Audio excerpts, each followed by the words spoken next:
Hi, I'm here today with Nick Farr-Jones of Taurus Funds. Hi Nick, thanks for talking to us today. Lovely to talk to you. Nick, your lunchtime presentation was rather left field. Can you just touch upon some of the key points that come out on that? For an Australian being in Monaco, and obviously being this conference being dominated by Europeans and quite a lot of Americans, I was asked if I'd like to just talk a little bit about my past life, which involved rugby.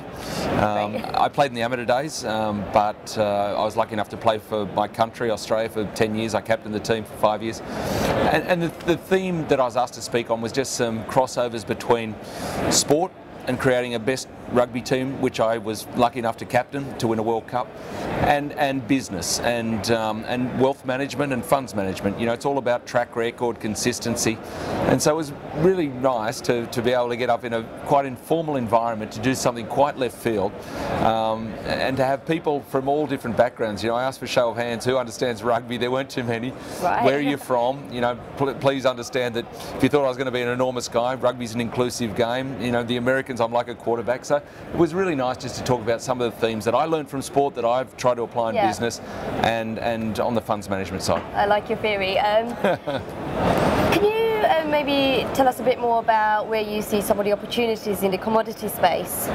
Yeah, I suppose following on from that, for me personally, 10-year lawyer, 15-year banker. I worked for Societe Generale, which took me into the mining side, and so I'm now in a group that has a commodity focus.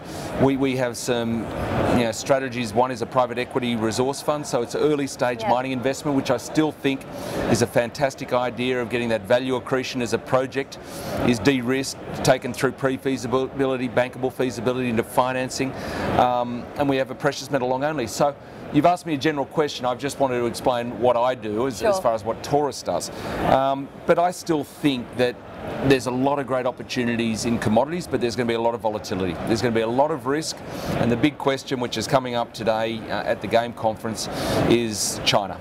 Sure. There's some pessimists. Heard a lot about China. There's some pessimists, and there's some people who think stronger for longer.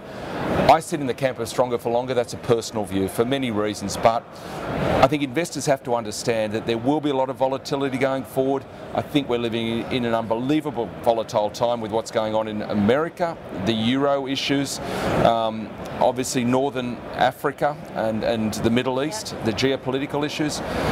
But China, when it comes to commodities, is the growth engine in relation to the urbanisation of that country. Whether they will continue to urbanise 20 and 25 million, I have a personal view they will. And yeah, there'll be some headaches for some people if they're short-term players. But if you want to have a long-term view in relation to commodities, I'm a supporter. There's a lot of investors out there are quite strong on gold. I wonder if gold is a bit of a bubble and what your opinion is on this. Gold's an amazing commodity financial instrument. I'm a believer. When I joined the French bank in the mid-90s, gold fell off the perch. It went from, I think, a peak of 420 when I started to get involved with resources and mining, down to about $260. Central banks were selling, the Bank of England, even my country, the Reserve Bank of Australia.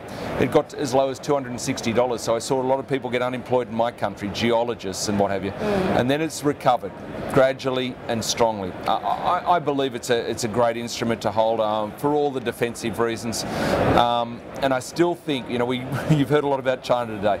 I still think China is the hidden elephant when it comes to gold, because if you look at America, 70% of their foreign reserves are in gold. Western Europe, anything from 40 to 60. China's got 1.5%. Right. They're consuming a lot of gold physically, the Chinese people, as they move into a wealth generation and higher income regime, just as the Indians who consume 900 tonnes a year. But it's the treasuries of switching, a portion above the 1.5% into gold and diversifying out of their great exposure, their enormous exposure to US dollars and euro and maybe yen. Excellent. Thank you so much for that insight. Thank you for your time. My pleasure.